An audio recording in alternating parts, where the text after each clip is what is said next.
What's up, y'all? My name is JR, and for those of you who don't already know, I'm a huge movie and TV nerd.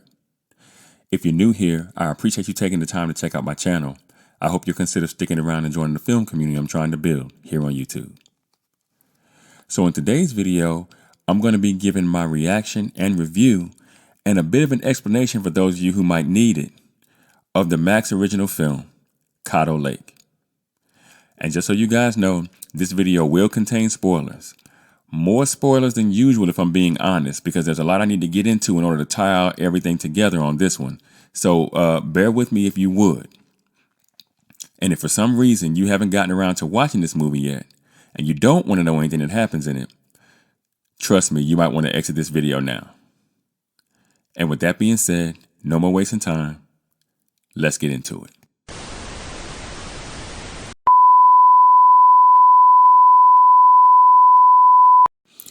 Caddo Lake is an American-made thriller film written and directed by Celine Held and Logan George about connections that begin to form between past deaths and disappearances at Caddo Lake after an 8-year-old girl mysteriously vanishes. The film stars Dylan O'Brien and Eliza Scanlon. Now, M. Night Shyamalan serves as the producer for his Blinding Edge Pictures company. The film was released on Max on October 10th of this year. Now, at the time of the making of this video, the movie has a 79% on Rotten Tomatoes based on 24 critic reviews, and the film's popcorn meter currently sits at 84% based on over 50 verified ratings. The film has a Metascore of 55 on Metacritic based on only 7 critic reviews with a user score of 6.7 based on only 7 user ratings. And finally, it has a 6.7 out of 10 on IMDb with just over 1,200 ratings. So look, I only heard about this film for the first time like a week ago. I'm not even gonna lie. And when I heard it was produced by M. Night Shyamalan, I'll admit, I thought to myself, oh boy, here we go again. Because though I do think that M. Night is a good filmmaker, I do have mixed reviews about his work as a whole. But I decided to cover this film for you guys, and I can honestly say that I'm glad I did give this film a chance. Now, I thought the opening image of the film was chosen brilliantly, having had the chance to watch the entire thing. I also liked it because it drew you in by capturing a rather distressing event, that being the death of Paris's mother right in front of him. As the car they were in, or the truck rather, it fell off a bridge into the lake. And after Paris's mother suffered a seizure, she drowned in the car right beside him as a result. Now, this, to me, set the stage for Paris's journey as, one of the main characters in this film. It places his character in a place wherein he has not been able to forgive himself for not being able to save his mother's life. It also makes him desperate to understand what made her suffer the seizures in the first place, and there's another reason for that we'll get into in just a moment. And this has an effect on him to the point where it impacts how he interacts with other people in his town, and especially his on-again, off-again lover. Now, when we next see Paris, years have passed, and he's working as a trash man of sorts on the lake, gathering debris and placing it on a barge to be discarded. While trying to pull a rusted pipe out of the water, he remarks to his partner at just how shallow the water level is on the lake, and as they drive away, we get an aerial shot of Caddo Lake, and you can actually see just how low the water level is all around the area, which let me know that the lake's water level being so shallow was going to be important to the story moving forward. Now, as we meet Ellie, our other main character, we see her at the store with a younger girl struggling to afford the groceries that they came to buy. And after they manage to buy the food that they could afford, they take that food onto a boat and they head home. Now, when Ellie notices that the water levels on the lake is too shallow, this also makes you think that Paris' story and Ellie's story is happening at the same place on the same day. But this story isn't that simple. Because it turns out that while the two characters are indeed living in the same day, we can assume, in the same place, that day is happening almost 20 years apart. And the shallow water levels on the lake are about to kickstart a phenomenon that will have a profound impact on both the town and more specifically these two characters. You see, there is a time portal on the lake that gets exposed whenever the area suffers a severe drought, and this is the main plot device of this story. It's going to be the engine that drives the entire thing. Now, we're able to see this phenomenon represented in the four-eyed moths that young Anna found scattered across the water while she was out on the lake by herself one day. With Daniel's brother, I believe, explaining during a family dinner that that particular species has gone extinct. We also see the phenomenon represented in the wolves found roaming around the area, first by Ellie and then later in the film by Paris, wolves that supposedly no longer inhabit the area. Now, Ellie feels like she has no real family because her father left, according to her mother Celeste, and has been gone for, we know, at least longer than 7 years, meaning that, he's presumed dead by the state. And we learned that because Ellie wants to graduate early from high school but needs a parent's signature. And instead of having Daniel sign it, she wants to just get her father's death certificate and let that be, what she needs in order to get this document ratified, so to speak, so she can graduate early because she kind of wants to get out of her house, away from her family as quickly as possible. That's what we're seeing. Now, she's unwilling to accept Daniel, and that's Celeste's husband, as her father figure, even though he's the one who raised her. And again, mostly because she's holding on to the memory of her actual father. And she also makes a point to mention that her father's last name is Lang, which of course we understand will prove to be important. We then see Anna showing Ellie a necklace that she found in Ellie's mother's jewelry box after dinner. It's the cancer symbol. As Ellie looks through her mother's things for her father's death certificate, but does not find it. Keep that in mind. And the necklace will also be important to the narrative moving forward. Now, the two girls then have a conversation about how Ellie's mom wants to adopt her and that her dad, in quotation marks, wants to adopt Ellie. That Anna is from Florida, where her mother still lives. When Ellie asks if she ever wants to go back and see her, Anna says no, because she likes it there with them. And this is maybe the most important conversation in the entire film. But Ellie then leaves, headed to her friend Claire's house because her and her mother get into it again about her going through her things. And because she doesn't really stay at home much, due to the fact that she's been deeply affected by her father's absence. And unwilling to, accept Daniel as her father. And resents the family that her mother seems determined to force her into. And now Anna wants Ellie to stay there with her, and she begs her, in fact, but Ellie leaves anyway. And this is where the catalyst happens, about 12 to 15 minutes too late according to the film's runtime, but, the film was still really good, so I'll allow it. Now, in 2003, Paris's dog is going haywire, and he runs off into the woods, and Paris gives chase. Now, in 2022, we see Ellie's motorboat cut off on the way to Claire's house, and then both characters hear a loud banging sound. Ellie sees wolves on the lake, which freaks her out.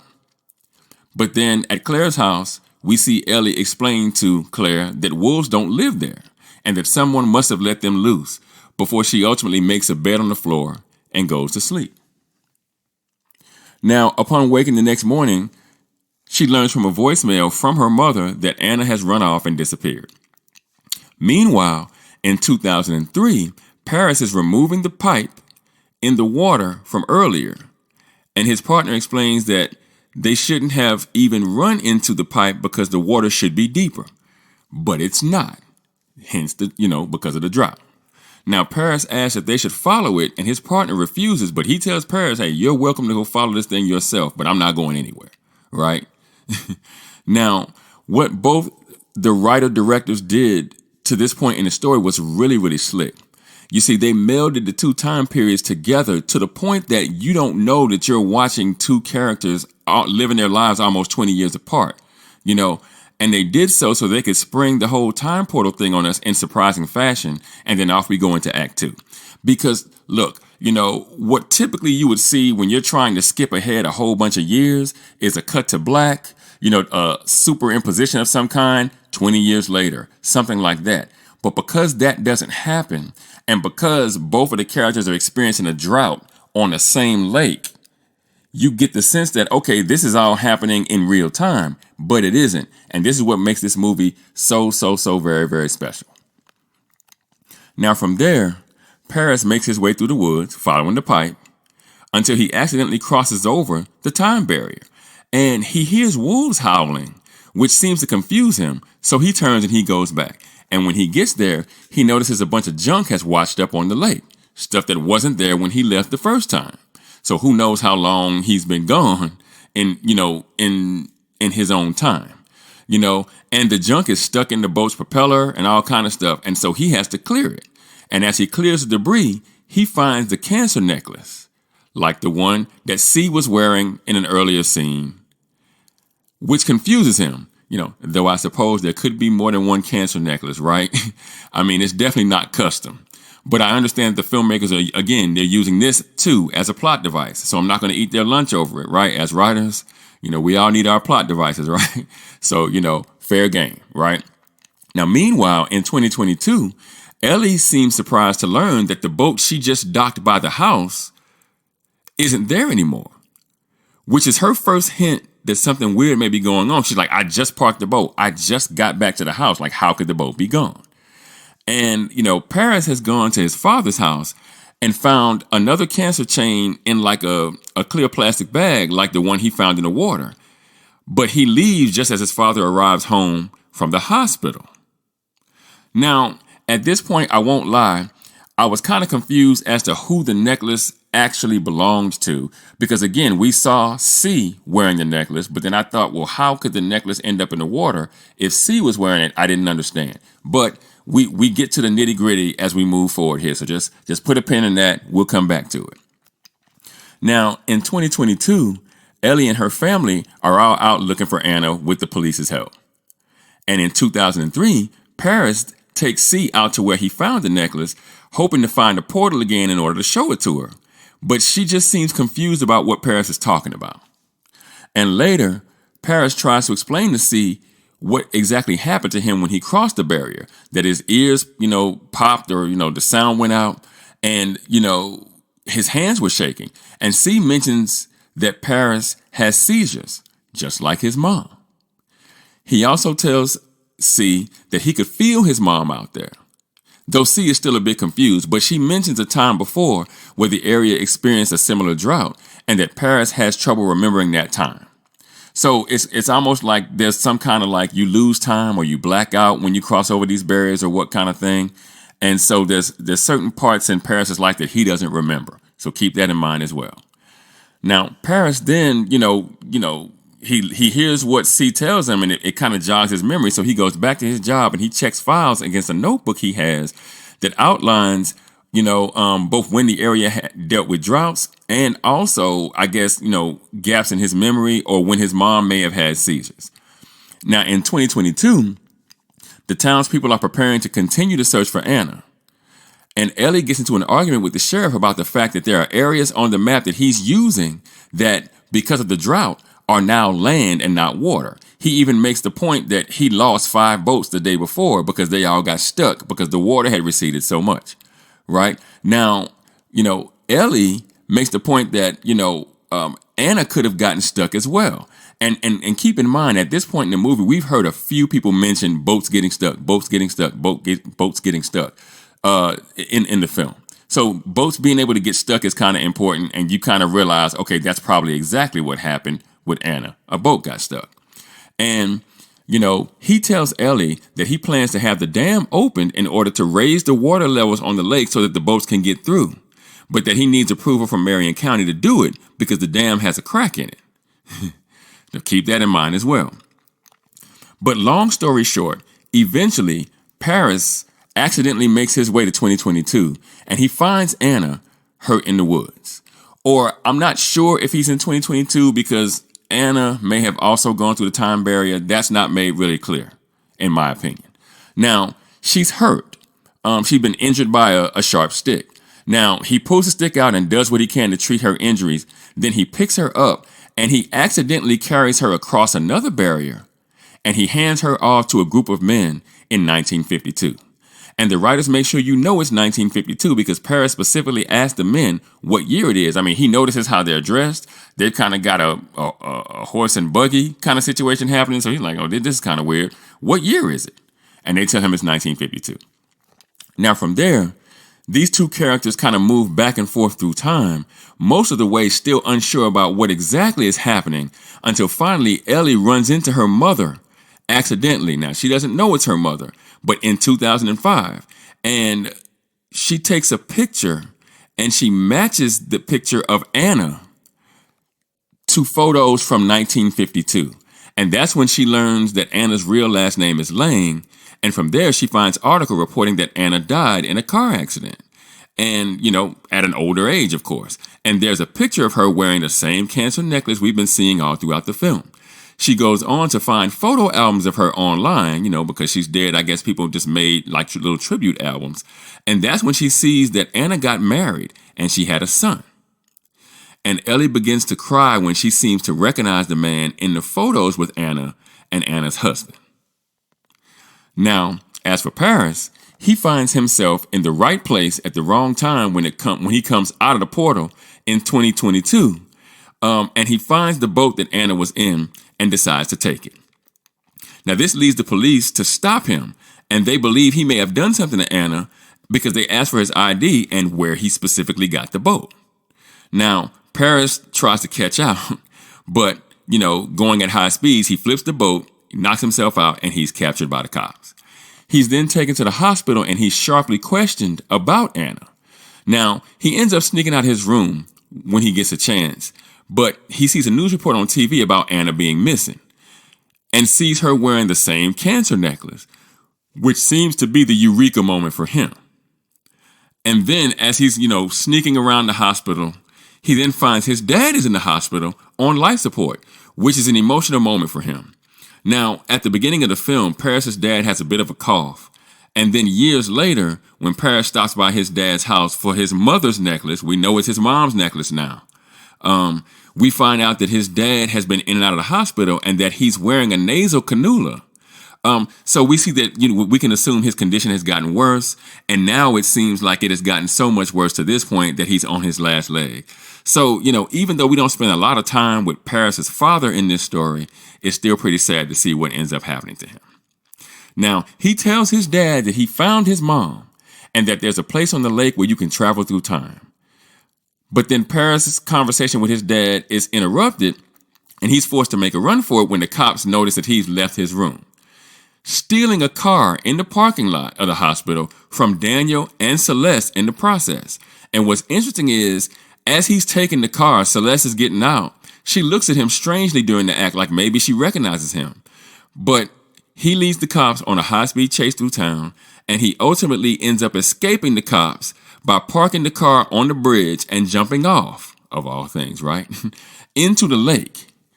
And he's making a swim for it, only to end up perishing during the act when the dam opens, remember, on the sheriff's request to raise the water levels on the lake so they could continue to search for Anna. So, for those of you who watched the movie all the way through and who still might be confused about what exactly it was that you saw, I'm going to try to sum it up here, straight no chaser. So Anna Bennett was found and taken in by Daniel, Celeste's husband, sometime either in 2022 or sometime prior to 2022. But she's really from 1952, and her real last name is Lang, as in she's Paris's mother, which makes her Ellie's grandmother, not her adopted sister. Now, the woman that we see Paris with in 2003, named C, is actually Celeste, 19 years in the past. And Paris is the man that disappeared on her and has been feared dead by Ellie this entire time. And that makes him Ellie's missing father. Now, it's safe to say that the evening that they spent together in Paris's trailer at the beginning of the film back in 2003, is maybe the point at which Ellie was even conceived. And at the point in the film where Paris went through the time warp, he's been missing in his time ever since. Now, Celeste claims that Paris left her for some other woman, that she got into it with the woman one day in a parking lot, and that's how she knows that he left her for another woman. Because remember, in that scene, she says, just tell him to come home. I have a baby. Just tell him to come home. Just tell him to come home. But the woman she saw was actually Ellie when she traveled back to 2005 and was confronted by the young Celeste when she tries to take the cancer necklace out of the car. It was hung around her rearview mirror. And it's kind of interesting because at the end of the film, Celeste looks at her daughter almost as if to kind of be like, oh my God, the woman was you. And I think she's thinking back to when Paris in 2003 tried to tell her that there was a time traveling porthole and she didn't believe it. One. And then two, she's thinking, oh my God, the woman that I got into it with was actually my own daughter. This is wow, this is crazy. And finally, once Paris understands what's actually been going on all this time, that his mother's seizures were actually a product of her moving back and forth through the time warp so much. Keep in mind, he also has seizures because he moved back and forth through the time warp a few times as well. But he tries to get back to his time and to Celeste, basically to kind of be, I guess, a husband to her and be a father to his kid. He tries to get back to his time as he's being pursued by the police because they think he may have kidnapped Anna and done something to her in 2022, but ultimately fails as he jumps off the bridge into the lake just as the dam fails and he ultimately drowns. And Ellie, finally learning the truth about both Paris and Anna, decides to finally accept Daniel as her family, telling him that both her dad and that Anna are all right. Now, overall, I'd give this movie an 80% or an 8.0 if you're thinking IMDb score. This story was absolutely wild, yet not so much unlike other time travel stories that have been released over the last 20 years or so. I think of Looper, for example. That being stories that attempt to take characters that seem to have nothing to do with one another and proving to the audience otherwise over the course of said film. Now, the writing here was smart. It was really smart, in fact, because when you're writing a story like this, you have to leave no stone unturned and you can't really make mistakes in order for the film to turn out like it's supposed to. And I got to give the writers here a pat on the back because if you pay close enough attention, you never find yourself lost as the characters travel through time. There are always either things that are put in your face, whether it be lines of dialogue, whether it be like a poster or something like that, where you can always tell when you are in the story. And that's really, really important. So as the characters are kind of traveling through time, looking for their missing loved ones, there's always that compass that the writers made sure to leave you with so that you could follow the story and not get too lost. Now, the acting by Dylan O'Brien and Eliza Scanlon was absolutely superb. As I felt like they carried this film mostly by committing to the immediacy of their particular circumstances quite easily and rather believably. And that cemented the mystery's importance to them, the importance of them solving whatever it was that was going on. I thought the location was used quite well to draw you even further into the narrative. And there's kind of a mysterious feel about what's happening. And like I said, I think that how they used the lake and kind of the surrounding areas to really kind of drive that home was really, really cool. And the film builds to a nice crescendo during the climax in a way that is both surprising and predictable all at once. And, look, though this story was not written or directed by M. Night, I can totally understand why he wanted to produce this movie because this story is right up his alley. And despite his hands not being directly involved in the writing or the directing, I feel like we're in good hands with Celine Held and Logan George because though the narrative here is not one that moves in a straight line, it is one that it's clear this pair had thought through. But what do you guys think? Have you seen Caddo Lake yet? If you have, did you figure out what was going on before the big reveal? You can be honest. Let me know in the comments. And for those of you who might be new to the channel, be sure to like and share this video. If you really like the content, be sure to subscribe and hit that notification bell. That way you'll be notified whenever I drop a new video. Also, you can now support the channel by leaving a super thanks. If you should be so inclined, I'd really appreciate it. In addition to that, be sure to go and check out themadScreenwriter.com for more television and film reviews and info on my upcoming film projects. And with that, I'm going to go ahead and get out of here. I got screenplays to write. And I'll catch y'all in the next video.